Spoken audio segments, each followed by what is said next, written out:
We found what appears to be fentanyl pills and a pipe between her butt cheeks. We need to do a urine sample? Yeah. I will document what we found for the arresting officer. That'll be based on his decision what to do as far as potentially additional charges. I don't want to touch it to keep everyone here safe. Yeah, it just smelled really strong. I'm getting a headache. I'm kind of nauseous, so I'll be right back. Stand inside that red square. Can I bug you with a question? She had a pipe and it smelled really chemically. I'm lightheaded, my head hurts. I just want to be safe. Fentanyl is just an epidemic in our community. It can be transmitted very easily from person to person. It can be extremely dangerous and or deadly. We're gonna do a narco. Pop 7, please. We never fainted or lost consciousness. How much fentanyl?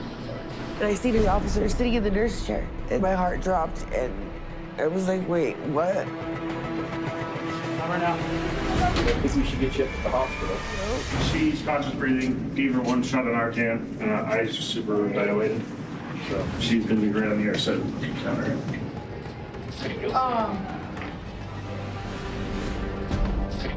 We're all family back there. I'm her sister. So for something like that to happen that endangers her at all, it brings that emotion in everybody, you know? I don't want anything to happen to her. That scares me. Oh my God. My carelessness, my selfishness really does affect other people around me, you know? If something happened to her, I wouldn't forgive myself for it.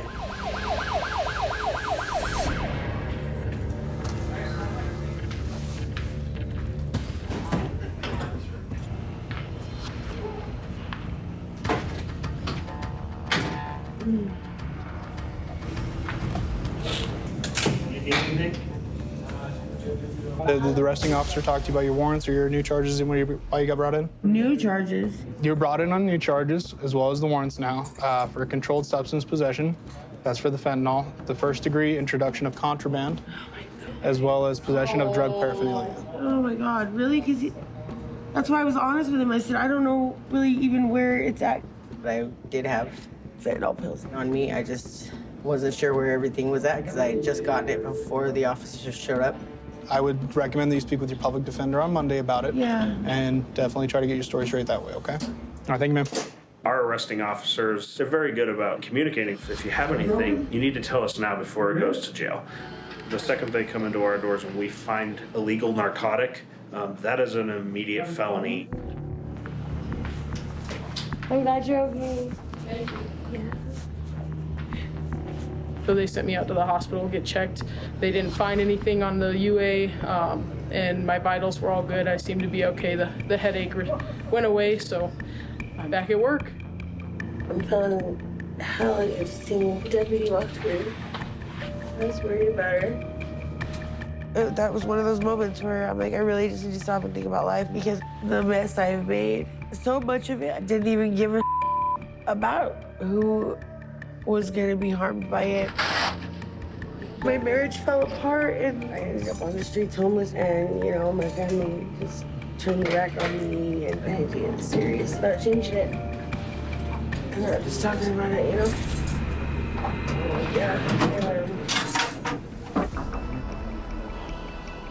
How are you, Beverly? I'm so glad you're okay. Thank you. I feel very You gotta knock that stuff off, though. It's dangerous. I'm tired. It's not good stuff. It's getting more dangerous by the day, so. Yeah, that's the other thing. I can't. I've lost my kids and I'm just trying to get back up on my feet because my kids are my life, so. I know it's a hard thing. It's not as simple as just quitting, but talk to transitions while you're here, you know? See if you can find some resources that'll help you not knock it. Okay. I think they're gonna do prints or something like that. Okay. I think it's a great opportunity as a one-on-one with an inmate, being able to offer them resources and stuff like that. Have a little wobbly there. Let me know if there are any issues, okay? How many kids you got? I have 4 children and they live here in town with their dad. And last time I seen them was about 2.5 years ago. I definitely need to stop trying to self-medicate, and I need to go get help and get on medication. Right, let's go. That's all I need you for. Thank you. If I'm using or, I'm not doing so great, he keeps them away from me. And my depression very quickly takes over. I wish it would all disappear.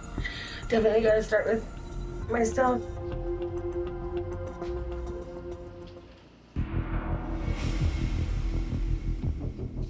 When I went to my arraignment, the judge gave me a $3,000 cash-only bond because he felt that I had placed Deputy Andrews in danger with my contraband.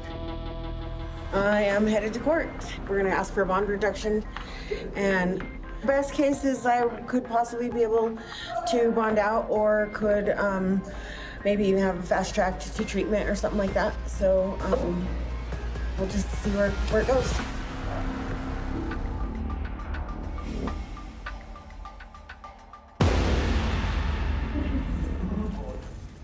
So how'd it go? It went really good. We addressed bond, which was prior it was $3,000 cash only. Now it's $2,000 cash and surety. So I can bond out for about $200. But when I bond out, I don't address my mental health issues and the things that keep bringing me back. And so if they're gonna work with me, I might actually just go ahead and stay in here. Lionel. It's not too bad over there. My girls have my back. They all made me tell me, they were all proud of me when I let them know what I was gonna do. I'm like, I guess I can get out right now, but they're all, but what? I'm like, but you're stuck with me for a minute. I'm like, I'm not doing it. I'm not going back out there just to possibly catch a new charge, or I don't trust myself enough yet,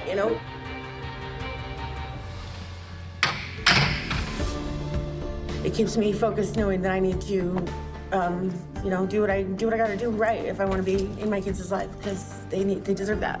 She's like, Mom, just go do what you have to do to get help. Please, just do it. And So some of this is for them. it's all, it's for me, but it's for them.